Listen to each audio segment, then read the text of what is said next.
ಅಜಯ್ ರಾವ್ ಹಾಗೂ ಸೋನಲ್ ಮಂತೂರ್ ಅಭಿನಯಿಸಿರುವಂತಹ ರಾಧೆಯ ಸಿನಿಮಾ ಬಿಡುಗಡೆಗೆ ರೆಡಿಯಾಗಿದೆ. ಈ ಸಿನಿಮಾದ ನಿರ್ದೇಶಕರು ವೇದಗುರು ಅವರು ನಮ್ಮ ಜೊತೆಗಿದ್ದಾರೆ, ಮಾತಾಡ್ತಾ ಹೋಗ್ತೀನಿ. ಸರ್, ನಿಮ್ಮ ಒಂದು ಫಸ್ಟ್ ಜರ್ನಿ ಅಂತ ಅನಿಸುತ್ತೆ ಇದು ರಾಧೆಯ ಅನ್ನುವಂಥ ಸಿನಿಮಾ. ಟೈಟಲ್ ತುಂಬ ಚೆನ್ನಾಗಿ ಇಟ್ಟಿದ್ದೀರಿ ಮತ್ತು ಅಜಯ್ ಅವರ ಒಂದು ಕ್ಯಾರೆಕ್ಟರ್ ತುಂಬ ಚೆನ್ನಾಗಿ ತೋರಿಸಿದಿರಿ ಅಂತೇಳಿ ಟೀಸರ್ ಹೇಳ್ತಾ ಇದೆ. ಸೊ ಈ ಸಿನಿಮಾ ಮಾಡೋ ಉದ್ದೇಶ ಏನು ಸರ್? ಸಿನಿಮಾ ಮಾಡೋ ಉದ್ದೇಶ ಸಿನಿಮಾ ಮಾಡಲೇಬೇಕಾಗಿತ್ತು, ನಾನು ಮಾಡಬೇಕಾಗಿತ್ತು. ರಾಧೆಯ ಟೈಟ್ಲ್ ಹೌದು, ಚೆನ್ನಾಗಿದೆ ಟೈಟಲು. ನಮ್ಮ ಕತೆಗೆ ಆ್ಯಪ್ಟ್ ಆಯಿತು, ಸೂಕ್ತ ಅನ್ನಿಸ್ತು. ಕರ್ಣನೊಂದು ಇನ್ನೊಂದು ಶ್ಯಾಡೋ ನಮ್ಮ ಸಿನಿಮಾ ಕ್ಯಾರೆಕ್ಟ್ರು. ಸೊ ಹಾಗಾಗಿ ಕರ್ಣನ ಹೆಸರು ಕರ್ಣ ಅಂತ ಇಡೋದು ತುಂಬ ಆಬ್ವಿಯಸ್, ಈಗ ಎಲ್ಲ ಕಡೆ ಬಂದಿದೆ. ರಾಧೆಯ ಅನ್ನೋದು ಹೊಸತನ, ಅದು ಟ್ರೈ ಮಾಡೋಣ ಅಂತ ಹೇಳಿ. ಬಟ್ ತುಂಬಾ ಆ್ಯಪ್ಟ್ ಆಗಿದೆ ನಮ್ಮ ಕತೆಗೆ, ಹಂಗಾಗಿ ರಾಧೆಯ ಫೈನಲಾಗಿ ನಮಗೆ ಸಿಕ್ಕಿದೆ. ನಿಮ್ಮ ಹಿನ್ನೆಲೆ ಹೇಳ್ಕೊಳ್ಳಿ ಸರ್, ನೀವು ಎಲ್ಲಿ ವರ್ಕ್ ಮಾಡ್ತಾಯಿದ್ರಿ, ಈ ಸಿನಿಮಾ ಮಾಡೋದು ಕತೆ ಹೇಗೆ ರೆಡಿ ಆಯಿತು, ಹೇಗೆ ಅಜಯ್ ಅವ್ರನ್ನ ಅಪ್ರೋಚ್ ಮಾಡಿದೆ, ಅವ್ರು ಹೇಗೆ ಒಪ್ಕೊಂಡ್ರು? ಸರ್, ನನ್ನ 22 ಇಯರ್ಸ್ ಆಯ್ತು ಸರ್ ನಾನು ಇಂಡಸ್ಟ್ರಿ ಬಂದು. ಸರ್, ತುಂಬಾ ವರ್ಕ್ ಮಾಡಿದ್ದೀವಿ ಆವತ್ತಿಂದಲೂ ಇವತ್ತವರೆಗೂ. ಟೆಕ್ನಿಷಿಯನ್ ಆಗಿ ಡೈರೆಕ್ಷನ್ ಡಿಪಾರ್ಟ್ಮೆಂಟಲ್ಲೇ ನನ್ನ ಜರ್ನಿ ಇದೆ 20 ವರ್ಷ. ಸೊ ಇದು ಅಜಯ್ ಸರ್ ಜೊತೆ ನನಗೆ ಇದು ತುಂಬ ಅಂದರೆ ನನಗೂ ಅಜಯ್ ಸರ್ಗೂ ಒಂದು 7-8 ವರ್ಷದ ಗೆಳೆತನ, ಅಂದರೆ ಫ್ರೆಂಡ್ಶಿಪ್ ಥರ, ಆ್ಯಸ್ ಎ ಬ್ರದರ್ ಥರ ನನಗೆ ಅವರು. ಲೈಕ್ ನಾನು ಅವತ್ತಿಂದಲೂ ನಾನು ಅವ್ರಿಗೊಂದು ಸಿನಿಮಾ ಮಾಡಬೇಕು ಅಂತ ಇದ್ದಾಗ ನನಗೆ ಅಜಯ್ ಸರ್ ಇಂಟ್ರ್ಯಾಕ್ಷನ್ಸು ಅವು ನನ್ನ ಜೊತೆ ಮಾತಾಡೋ ನನಗನ್ಸಿದ್ದು ಕೃಷ್ಣನ ಥರನೇ ತೋರಿಸ್ಬಿಟ್ಟಿದ್ದಾರೆ ತುಂಬ ಎಲ್ಲ. ಕೃಷ್ಣನ ಬಿಟ್ಟು ಬೇರೆ ಅಂದರೆ ಅಜಯ್ನವ್ರನ್ನ ಬೇರೆ ಥರ ಏನಾದರೂ ತೋರಿಸ್ಬೋದಾ, ಪ್ರಯತ್ನ ಮಾಡ್ಬೋದಾ ಅಂತ ಕೇಳಿದಾಗ ಸರ್ ಟ್ರೈ ಮಾಡೋಣ ಗುರು ಒಂದ್ಸರಿ ಅಂದರು. ಸೊ ಆ ಟೈಮಲ್ಲಿ ನನಗೆ ಸ್ಟ್ರೈಕ್ ಆಗಿದ್ದು ಈ ಕಾನ್ಸೆಪ್ಟು. ಅಂದರೆ ಈ ಥರ ಒಂದು ಕಾನ್ಸೆಪ್ಟು, ಅಂದರೆ ಈ ಥರ ಒಂದು ಕ್ಯಾರೆಕ್ಟ್ರು ಅಜಯ್ ಸರ್ ಕೆರಿಯರ್ಗೆ ಬೇರೆ ಥರನೇ ಒಂದು ಟರ್ನ್ ಕೊಡುತ್ತೆ ಅನ್ನೋದು ನನ್ನ ಒಪಿನಿಯನ್. ಟೀಸರಲ್ಲಿ ಒಬ್ಬ ಅಜಯ್ ಅವರನ್ನ ಒಂದು ಸೈಕೋಪಾತ್ ರೀತಿಯಾಗಿ ತೋರಿಸಿರು. ಇನ್ವೆಸ್ಟಿಗೇಷನ್ ಮಾಡುವಂಥ ಹುಡುಗ ಕಂಪ್ಲೀಟ್ ಸೈಕಾಗಿ ಒಂದು ಇನ್ವೆಸ್ಟಿಗೇಷನ್ ಮಾಡ್ತಾರೆ ಅಂತ ಅನಿಸುತ್ತೆ. ಸೊ ಹಾಗೆ ಈ ಸಿನಿಮಾನೂ ಕೂಡ ಹಾಗೇನಾ? ಸಿನಿಮಾ ಪೂರ್ತಿ ಹೇಗೆ ಬರುತ್ತೆ ಸರ್? ಅದು ನೀವು ಸಿನಿಮಾ ನೋಡಿ ಹೇಳಬೇಕು. ಈಗ ಏನಾದರೆ ಟೀಸರ್ ಅಂದರೆ ಆಬ್ವಿಯಸ್ಲಿ ಟೀಸರಲ್ಲಿ ನಾನು ಅವರು ಸೈಕೋಪಾತಾಗೆ ತೋರಿಸ್ಬಿಟ್ಟಿದ್ದೀನಿ. ಒಂಥರ ನನ್ನ ಹತ್ರ ರಾಕ್ಷಸನ ಇಲ್ಲ, ನನ್ನ ಹತ್ರ ದೇವರು ಅನ್ನೋ ಥರ ಬಂದಿದೆ. ಆ ಕ್ಯಾರೆಕ್ಟರ್ ಹಂಗಿದೆ. ಸಿನಿಮಾ ಪೂರ್ತಿ ಅವ್ರದ್ದು ಅಪ್ ಆ್ಯಂಡ್ ಡೌನ್ಸ್ ಏನಿದೆ ಅಲ್ಲ, ಅವರು ಅಂದರೆ ಇಡೀ ಸಿನಿಮಾ ಕ್ರೈಮಲ್ಲೇ ತುಂಬಿದೆ ಅಂತ ನಾನು ಹೇಳಲ್ಲ.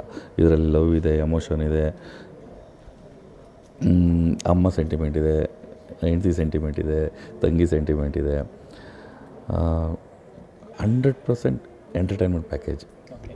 ಸಬ್ಜೆಕ್ಟ್ ಬಗ್ಗೆ, ಸಿನಿಮಾ ಸಬ್ಜೆಕ್ಟ್ ತುಂಬ ಆಳವಾಗಿದೆ ಅಂತ ಅನ್ಸುತ್ತೆ. ಯಾಕಂದರೆ ಒಂದು ಕಡೆ ಇನ್ವೆಸ್ಟಿಗೇಷನ್, ಒಂದು ಕಡೆ ಸೋನಲ್ ಮಂತೂರ್ ಅವರು ಕ್ರೈಮ್ ರಿಪೋರ್ಟರಾಗಿ ಕೆಲಸ ಮಾಡುವಂಥದ್ದು. ಹಾಗಾಗಿ ಒಂದು ರಿಯಲ್ ಸಬ್ಜೆಕ್ಟಿಗೆ ಲಿಂಕ್ ಆಗಿ ಹೋಗುತ್ತಾ, ಅಥವಾ ಯಾವುದೋ ಒಂದು ಸಬ್ಜೆಕ್ಟನ್ನ ಯಾವುದೋ ಒಂದು ವಿಷಯನ ಮೇಲೆ ಜಾಸ್ತಿ ಫೋಕಸ್ ಮಾಡಿದರೆ ಸಿನಿಮಾದಲ್ಲಿ ಹೇಗೆ ಸರ್? ಇಲ್ಲ ಆ ಥರ ಯಾವುದೂ ಇಲ್ಲ, ಎಲ್ಲ ಕ್ರಿಯೇಟೆಡ್ ಸ್ಕ್ರಿಪ್ಟೇನೆ. ಯಾರ್ದು ಲೈಫಿಗೆ ಕನೆಕ್ಟ್ ಆಗುತ್ತೆ, ಇಲ್ಲ ಯಾರ್ದು ಇನ್ಸ್ಪೈರ್ ಆಗಿ ಮಾಡಿರೋದು ಅಂತ ಏನಿಲ್ಲ. ಕ್ಯಾರೆಕ್ಟ್ರುಗಳು ಆ ಥರ ನಾನು ಕ್ರಿಯೇಟ್ ಮಾಡ್ಕೊಂಡಿರೋದು ಅಷ್ಟೇ.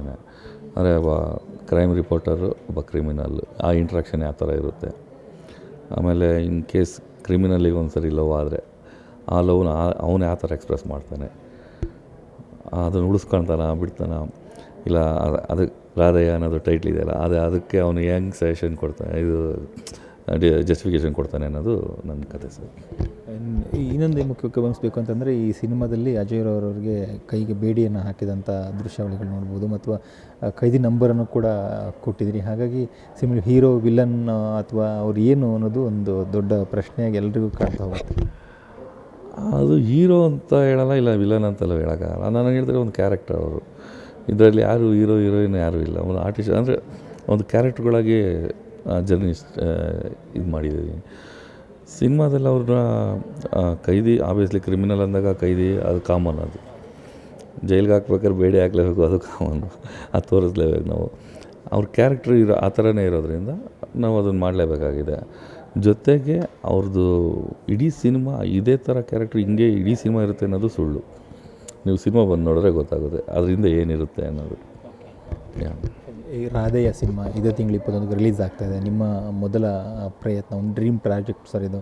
ಹಾಗಾಗಿ ನಿಮಗೆ ಎಷ್ಟು ಸ್ಯಾಟಿಸ್ಫ್ಯಾಕ್ಷನ್ ಸಿಕ್ಕಿದೆ ಈ ಸಿನಿಮಾನ ಕಂಪ್ಲೀಟ್ ಪಿಕ್ಚರನ್ನು ನೋಡಿದಾಗ? 100% ಸರ್. ನಾನು ಅಷ್ಟೇ ಧೈರ್ಯವಾಗಿ ನಿಂತಿದ್ದೀನಿ ಇವತ್ತು. ಇಷ್ಟು ದುಡ್ಡು ಹಾಕ್ಬಿಟ್ಟು ನಾನು ಇಷ್ಟು ಧೈರ್ಯವಾಗಿ ಇಲ್ಲಿ ನಿಂತಿದ್ದೀನಿ ಅಂದರೆ ಅದ್ರ ಮೇಲೆ ಇರೋ ನಂಬಿಕೆ ನನಗೆ. ಆ ಸಿನಿಮಾ 100% ನಾನು ಗೆಲ್ತೀನಿ ಅನ್ನೋ ಒಂದು ನಂಬಿಕೆ ನನಗಿರೋದಕ್ಕೆ ನಾನು ಇಷ್ಟು ನಂಬಿಕೆ ಕಾನ್ಫಿಡೆಂಟಾಗಿ ನಿಂತಿದ್ದೆ. ಆಮೇಲೆ ಅಗೈನ್ ನನಗೆ ಸಿನಿಮಾ ಆ್ಯಸ್ ಎ ಡೈರೆಕ್ಟರಾಗಿ ನಾನು 100% satisfied. Thank you sir. So ಇದಿಷ್ಟು ಸಿನಿಮಾದ ನಿರ್ದೇಶಕರ ಮಾತುಗಳು. ಕ್ಯಾಂಪರ್ಸನ್ ಮಹೇಶ್ ಜೊತೆಗೆ ವಿಜಯ್ ಪಟ್ಟಿದ್ದಾರೆ. ಸುವರ್ಣ ನ್ಯೂಸ್, ಬೆಂಗಳೂರು.